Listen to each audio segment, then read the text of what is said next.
In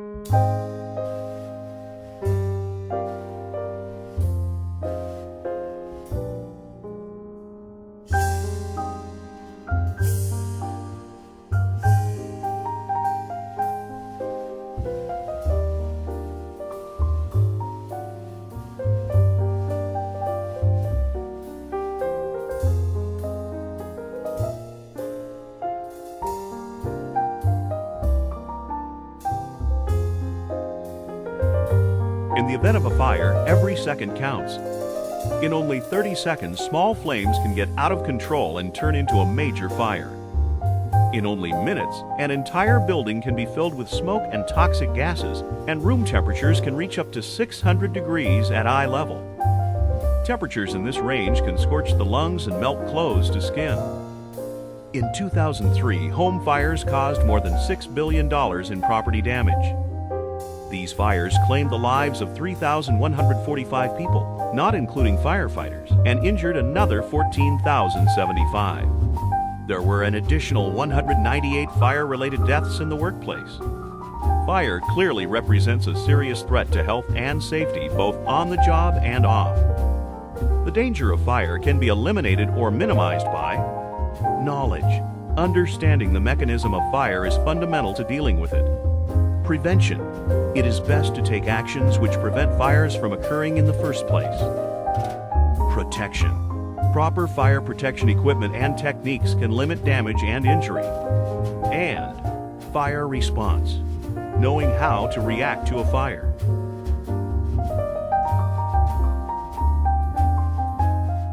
To provide first aid for first-degree and second-degree burns, cool the burn under flowing water for at least 5 minutes or until the pain subsides. For more serious cases, cool the burn for as much as 30 minutes.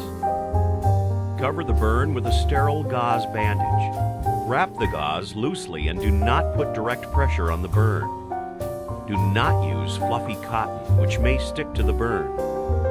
Give the victim an over-the-counter painkiller. What not to do: never put ice on a burn. Never rub margarine, butter, or lard on a burn. Never break blisters caused by a burn. The victim of a second-degree burn should see a doctor if the burn is greater than 2 or 3 inches in diameter, or if the burn is on the hands, feet, face, groin, buttocks, or any major joint.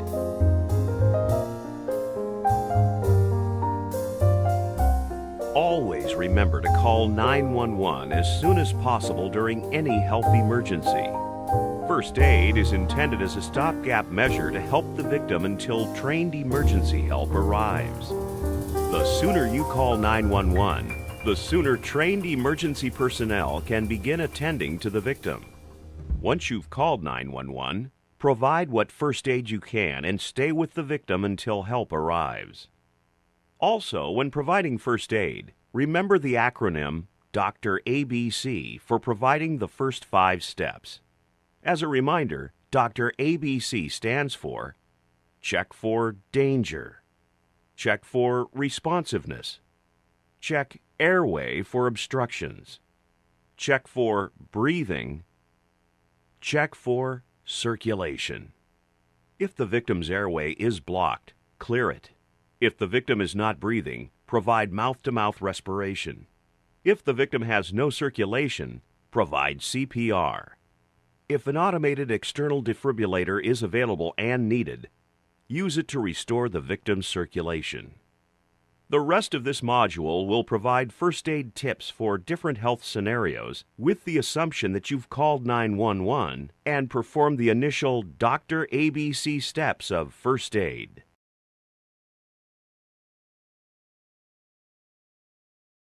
It is always best to receive CPR training from a reputable trainer or training organization.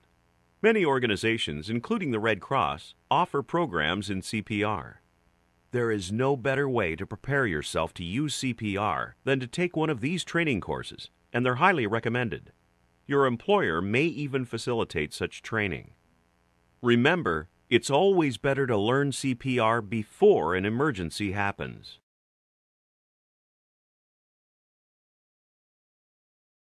Once unused flammable liquids are stored in safety cans, place the cans inside fire-resistant flammable liquid storage cabinets or rooms. This helps to protect the liquids from ignition sources. Storage cabinets must be constructed of metal, equipped with a door sill that's raised at least 2 inches above the bottom of the cabinet, equipped with doors that lock at 3 points, top, middle, and bottom, and clearly marked flammable, keep fire away. Storage rooms are rooms that are special. In summary, a stable forklift and load has a center of gravity which is low and well within the stability triangle. Here are the factors that affect the center of gravity. Load weight is a major factor. As load weight increases, the center of gravity moves toward the load. Load balance affects the side-to-side location of the center of gravity. A load that is not centered will move the center of gravity to the side where the load is heavier. Load height is also a big influence on stability. The higher a load is raised, the more unstable the truck becomes. The higher a load, the less movement it will take to move the center of gravity out of the stability triangle.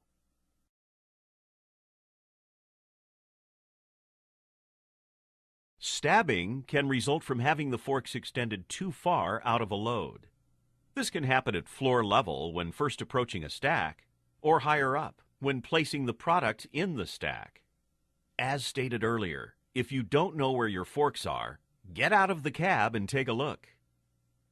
Stabbing can also result from the practice of pushing a pallet into place using the fork tips. Never use the forks to slide a product into place. Always lift the load to reposition it. Stabbing can also occur after raising the forks up for stacking or destacking. With some forklifts, if the operator does not throttle down all the way after using the vertical lift, and then puts the forklift into forward motion, the forklift can jerk forward and stab product.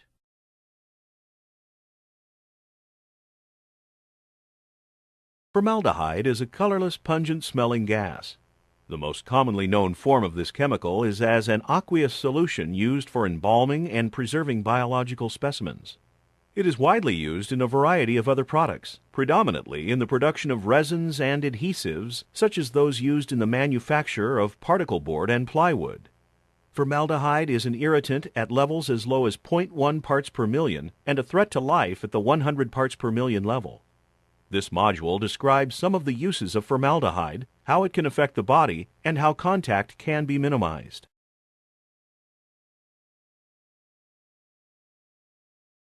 All right, here's some perspective. Every year in the U.S., the seasonal flu typically kills 36,000 people and hospitalizes 200,000. And that's just the normal seasonal flu, killing way more people than the stuff many of us fear the most. For example, every camper's worst nightmare, the bear, fatally attacks 3 people per year in the U.S. And his toothy cousin of the deep, the shark, beats him by just 1 more victim annually. And then we have commercial airliners.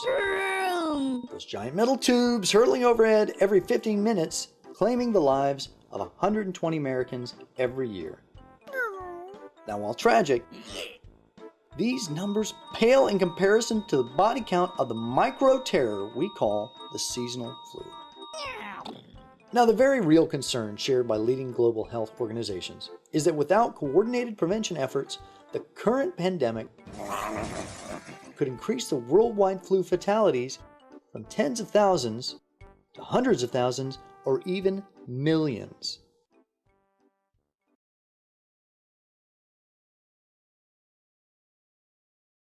Tools are an integral part of everyday life, and often they are used without fully recognizing the potential danger they may pose. At work and at home, it is important to take great care to properly use and maintain all tools, as most tool-related accidents occur due to improper use or maintenance. It is important to pay close attention to the condition of tools before they are used and to be aware of potential dangers in the work area before starting a job. For example, failure to take notice of the condition of a tool, such as a splintered shaft on a hammer, may result in the head flying off and injuring yourself or others. This course is designed to help inform you and raise awareness about some of the dangers associated with hand and power tools that many people work with every day.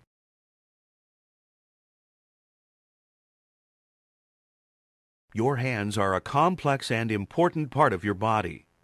Imagine performing daily activities such as writing, driving a car, or using a phone without your hands. Because hands are used so frequently, hand safety can be taken for granted. The construction and manufacturing industries pose a particular risk to the hands due to the size and complexity of the equipment and machinery present. Describing every dangerous situation and predicting all possible outcomes is impossible. This training will provide general hand safety awareness and discuss techniques for avoiding common hand injuries.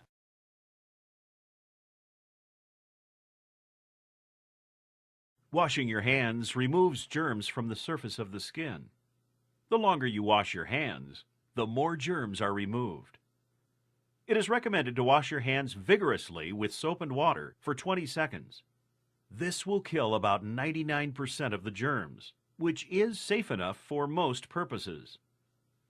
Washing too quickly leaves excess germs and bacteria on your hands. These bacteria can reproduce rapidly. For example, an E. coli bacteria population can double in size every 20 minutes. If you wash your hands for only a few seconds, the germs that remain could quickly grow into a colony of millions, and you will be more likely to contaminate things you touch.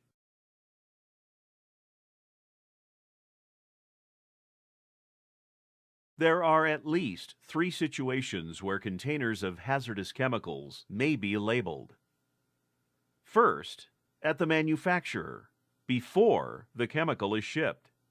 These shipping labels are required by OSHA's HAZCOM standard and must include elements called for by the alignment of HAZCOM with GHS. Second, the Department of Transportation, or DOT, requires labeling elements on the outside container when chemicals are being shipped. These labels are known as DOT Hazardous Material Dangerous Goods Transportation Hazard Labels, or simply DOT Transportation Labels. And third, when the chemicals have arrived at a workplace, the HAZCOM standard states that employers may use the original GHS-compliant shipping label or any of several alternative workplace labels.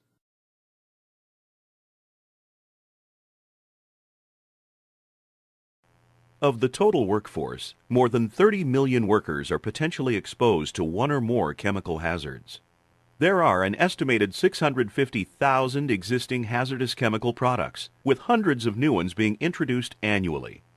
This poses a serious problem for exposed workers and their employers. In 1983, in order to ensure a safe workplace, OSHA established the Hazard Communication Standard.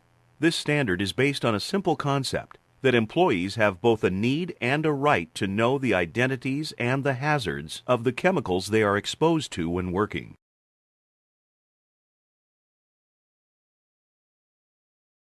There may be potentially hazardous chemicals at your workplace. The Occupational Safety and Health Administration, or OSHA, created a Hazard Communication, or HAZCOM, standard that requires employers to inform their employees of the risks associated with any hazardous chemicals at the worksite and provide training on how to safely work with those chemicals. The HAZCOM standard requires that employers keep material safety data sheets, or MSDSs, on site for all hazardous chemicals at the workplace.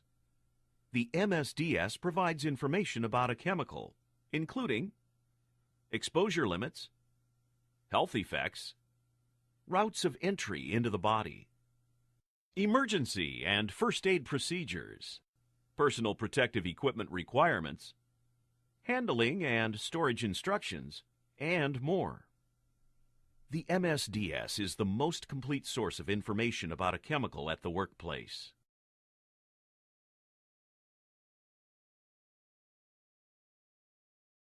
Safety begins with identifying hazards and then working to eliminate, avoid, reduce, or control them.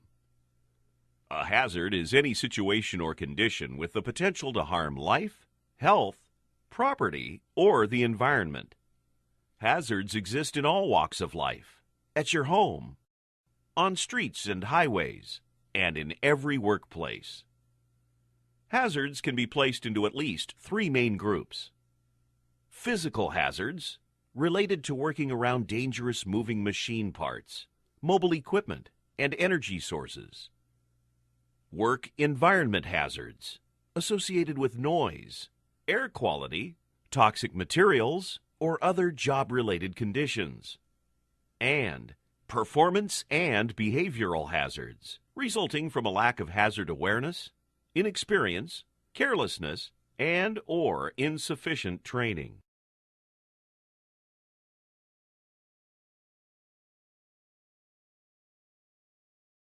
Heat stress can be caused by several factors, including high temperatures, high humidity, strenuous physical activity, direct contact with hot objects,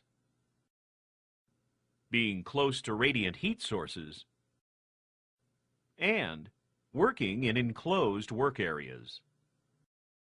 The next sections will cover these in more detail.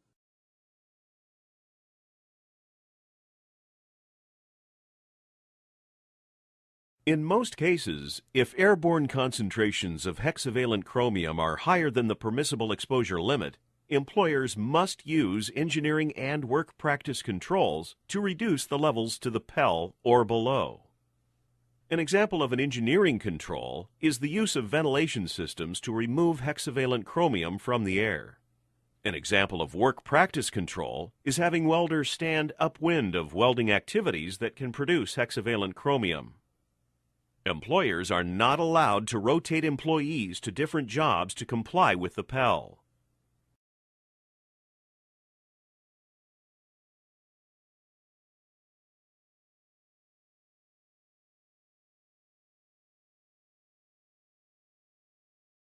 There are some materials that require hot work operators to take extra precautions.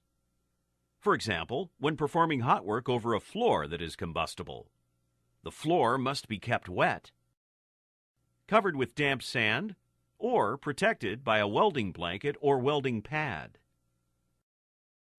If the floor is wetted and the hot work operator plans on using arc welding equipment or cutting equipment, all personnel in the area must use appropriate protection, such as rubber boots, to prevent electrical shock. There are some materials on which hot work should never be performed. For example, never carry out hot work on or near a combustible partition, wall, ceiling, or roof. Also, never perform hot work on anything connected to a combustible material.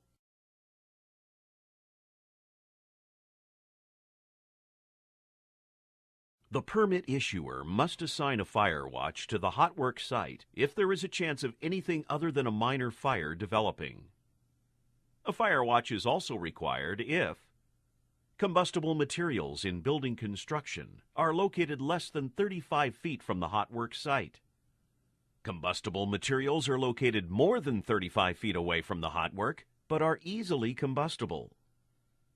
Wall or floor openings within 35 feet of the hot work expose combustible materials in adjacent areas, including concealed spaces in walls or floors. Combustible materials are adjacent to the opposite side of partitions, walls, ceilings, or roofs, and are likely to be ignited. The fire watch must stay in position during all hot work, during all breaks for lunch or other reasons, and for 30 minutes after hot work has been completed. The permit issuer may require the fire watch to stay in position for longer than 30 minutes if fire hazards merit the extension. If one fire watch is not capable of directly observing all the combustible materials that can be ignited by the hot work, one or more additional fire watches will be required.